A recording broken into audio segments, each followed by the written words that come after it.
Thank you for having me. When we talk about supporting English learners, it's important to recognize that students bring valuable cultural and linguistic assets to our classrooms. As teachers, our role is to build on those strengths of our students while creating inclusive and supported learning environments for them. Culture plays a major role in how students learn, communicate, and participate in school. For example, some students may come with a background where collaboration is really encouraged, while others may be more accustomed to independent learning. That's where cultural competence comes in for us teachers. Being culturally competent means understanding students' backgrounds and um, changing our instruction and being more flexible and adaptive in what we are giving our students, which makes more of their learning meaningful, connecting to the context and the content and making things more accessible for our English learners. English learners, especially, it's important because language and culture are so closely connected. Um, in practice, this might look like using culturally relevant materials, meaning that books that are in your classroom show lots of different cultures and many different experiences. It could also look like connecting lessons to students' lived experiences, interests, background, and traditions. And then also creating opportunities for your students to share their perspectives and their experiences.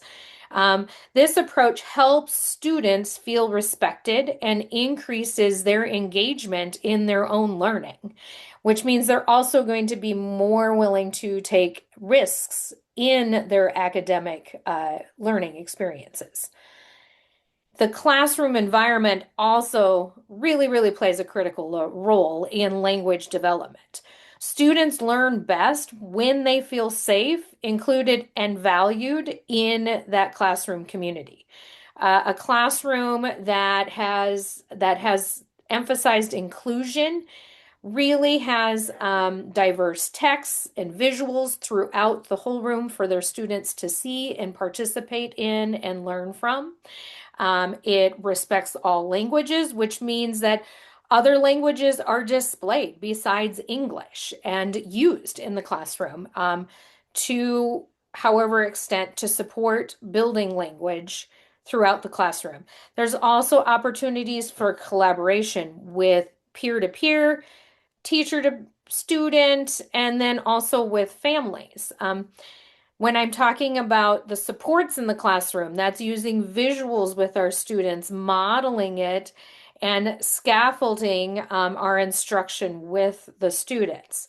It would mean that changing things from one student to another within one lesson, and meeting those students where they're at, not using lessons that are a one size fits all.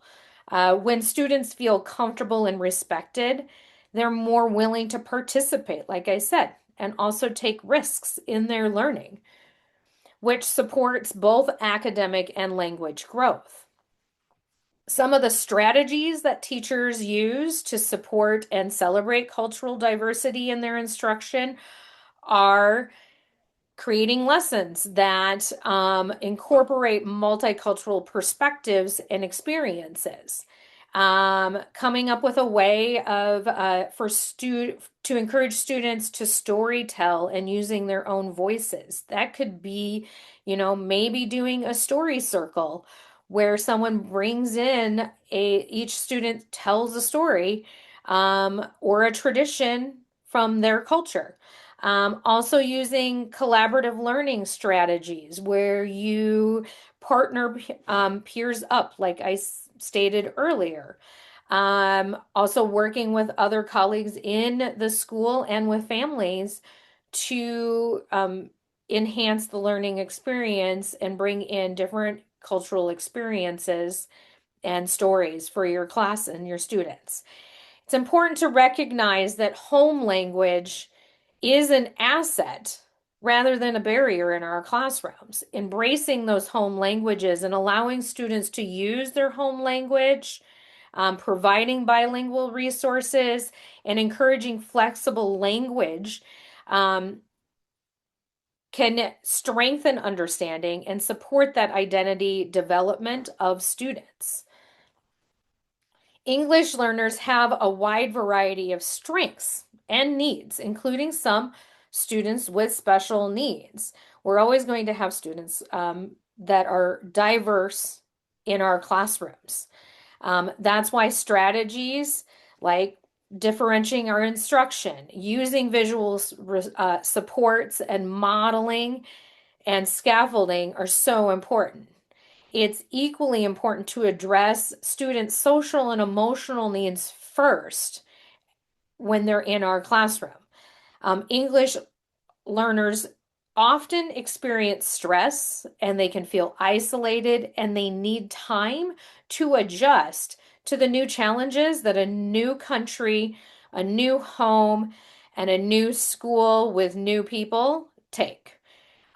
So creating clear routines for them, offering encouragement, putting in that positive reinforcement throughout the day, and building strong peer relationships can help students feel like they belong in that classroom community.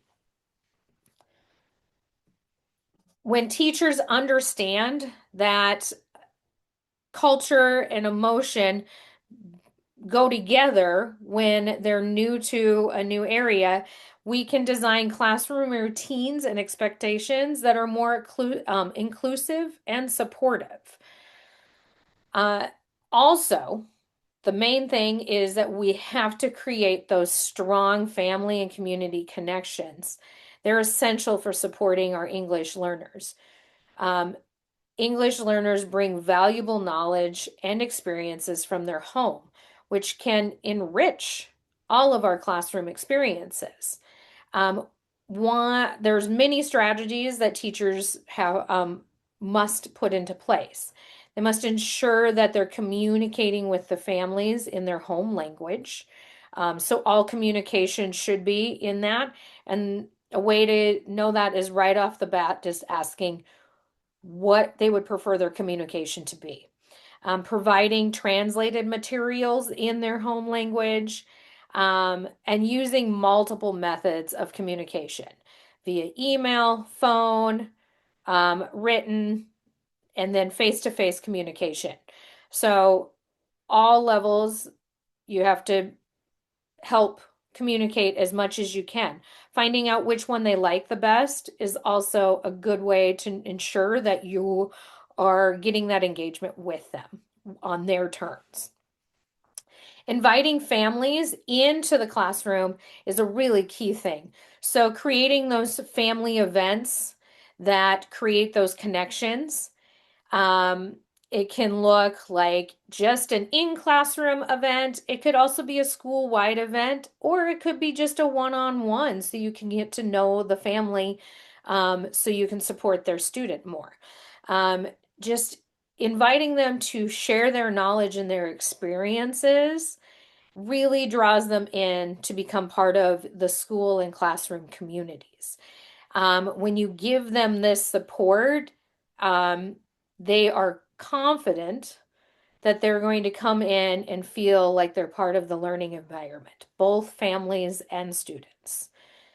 Overall, culturally responsive teaching is about recognizing and valuing the strengths of our students. By creating inclusive environments, supporting diverse needs, and building strong family partnerships and connections, we can help all of our students succeed academically and socially.